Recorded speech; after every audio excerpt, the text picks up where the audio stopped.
Hello everyone, welcome to Introduction to SAP BRIM. My name is Prateek Garg.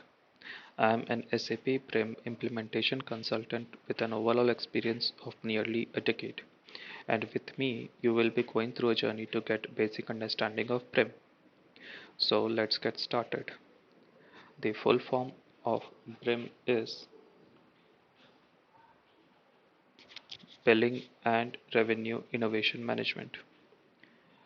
BRIM is designed for subscription business. Subscription business basically means companies rent their product or services for a specific amount.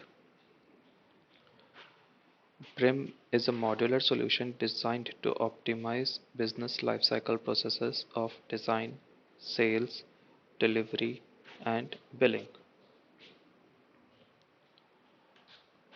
So, as part of this course, we will first see why SAP BRIM is needed,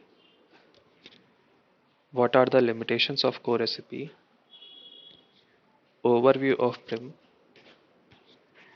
and SAP BRIM business models. I believe starting with why BRIM is important as it will make us exciting about learning a new SAP module. As we know that SAP ERP in itself is quite capable to handle a lot of business models. So we need to understand why is there need for a new SAP module. Some of you might have heard about Hybris, which SAP acquired a few years back.